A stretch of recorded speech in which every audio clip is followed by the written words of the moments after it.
Hi, everybody. My name is Rebecca Dickson with the Ottawa Jazz Festival, and we are here today with Ibrahim Maalouf, who is performing at 8:30 p.m. on our OLG main stage. Welcome. Great to have you. Thank you. Thanks Yeah. for having me.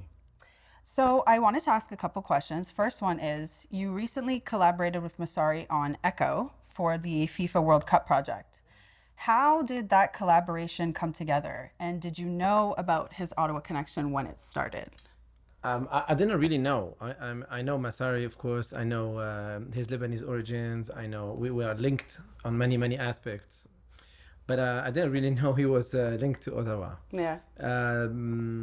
One day, that was like a few years ago, he sent me a message telling me, "Man, I was listening to this music of yours, Red and Black Light. I love it. I want to use it for a track one day." I was like, "Please go ahead." He was like, "Okay, send me the stamps. I don't know what I'm gonna do, but I'm gonna do it." So I sent him the stems of the music, and he started working on it, and then came up this song, and then they sent it to Daddy Yankee and to Yechencia and all this, and it happened to be this eco track for the FIFA.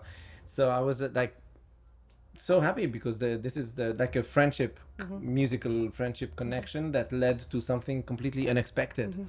So yeah, that was quite an experience. That's great. Those are some of the best things, the unexpected things that Yeah. take it there. Nice. Your latest album, Trumpets of Michel-Ange Volume 2, celebrates your father's invention of the four-valve quarter-tone trumpet. After more than 20 albums, studio albums, live albums, why did this feel like the right time? I was looking for this project for years and years and years because for to be able to do this specific music, I need to have other people playing the same trumpet that I'm playing. So the quarter tone trumpet. But nobody plays this trumpet.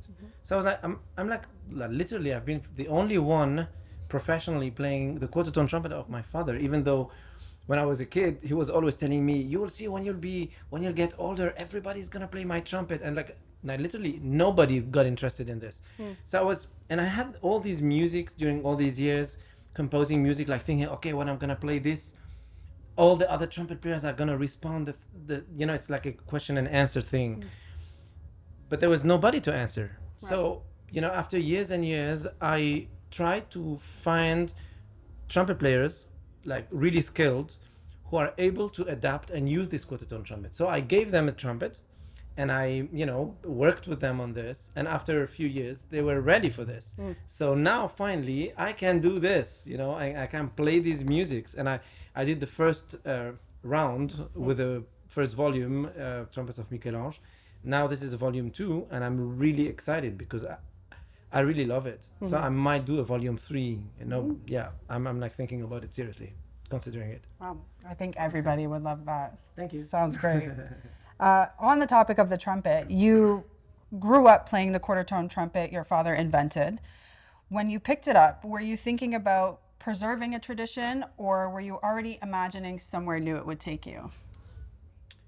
To be really transparent with you, I didn't really pick it up. No. No, I was like, "Dad, can I have a trumpet lesson with you?" And he looked at me, and actually I say this on stage sometimes, and he said, "You want me to give you a trumpet lesson? You are going to be a trumpet player." I was like, "Oh, okay." I didn't really know what it meant. And then he gave me one of his trumpets, and then I didn't even, really think about it. I was just using it, and I was playing it, and I never processed the fact that I was actually learning something different. I was just doing like my father. So, yeah, I don't know what was the question, but this is my answer. Yeah, no, I think you answered it. And I would also like to throw in that it's very typical of Arab Lebanese father to say, if you want Are to you pick this, Lebanese? I am. No My father way. is from southern Lebanon. Yeah. That's why. Yeah. Now I yeah, got you. Yeah, Rebecca Valley.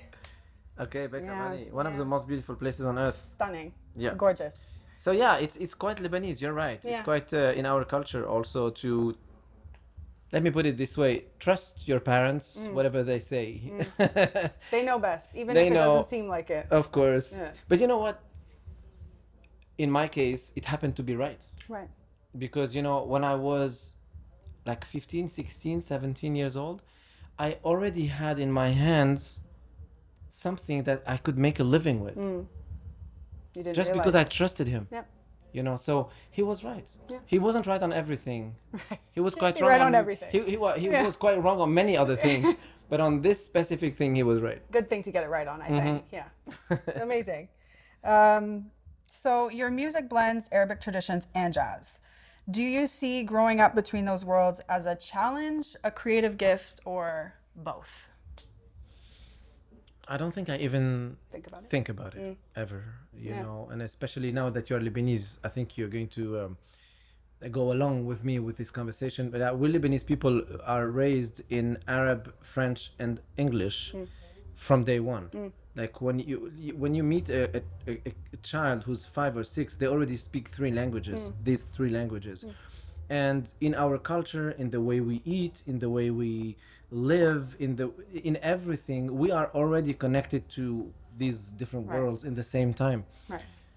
So I never thought about this as being a bridge between cultures and stuff like that. It's just normal for me. Yeah. You just immersed yourself in it, and Yeah. now you're here. And even in when I play music, in my music, I have hard time defining what I'm doing.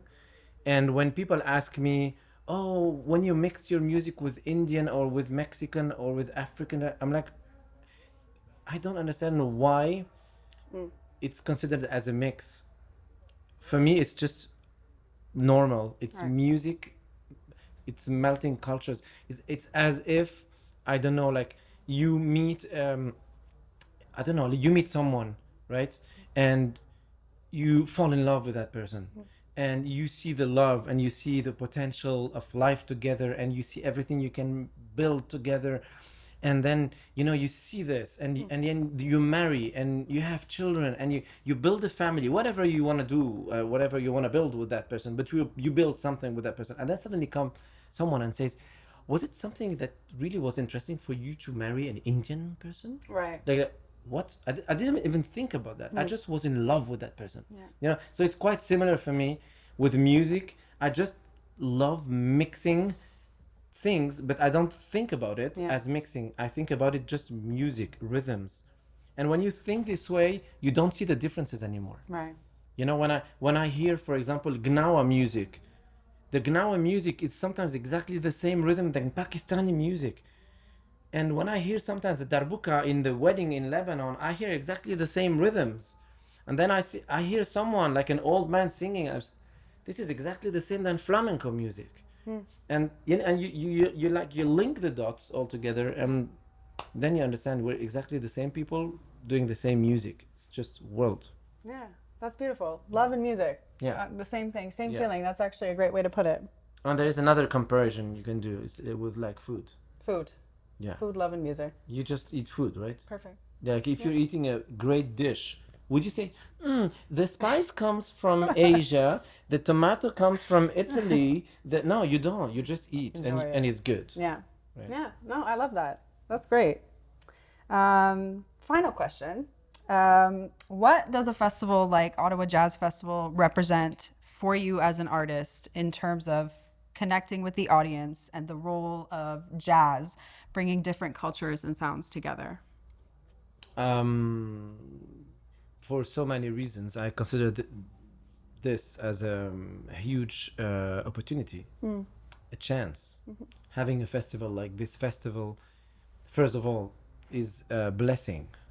You know, there are places in the world where there are no festivals like this. Right. You know, so it's so cool to have this. Personally, you know, I've released 21 albums, as I said, and I don't recall I have ever played in this area. Maybe I played like once before. You know, so it's great to be invited here, and I've been touring all around the world, but you know the world is huge. So so having the opportunity to play here and play my music, and I hope I guess that most of the people who are gonna come to my show like either have never ever attended any of my shows, or most of them might not know anything about me. Like some of them would, right? So I assume I'm gonna play in front of people who barely know anything about me, or some of them would. So this is a great opportunity to try to bring more people to my world. Yeah. Yeah. Yeah, I love that. Well, I think a lot of people are very excited. I certainly am. So I'm looking forward to it. We're all happy to have you here. Thank you very much. And yeah, that's it. That's all I've got for today. So thank you again. 8:30 p.m. OLG main stage. We have fun. Yeah, we will have fun.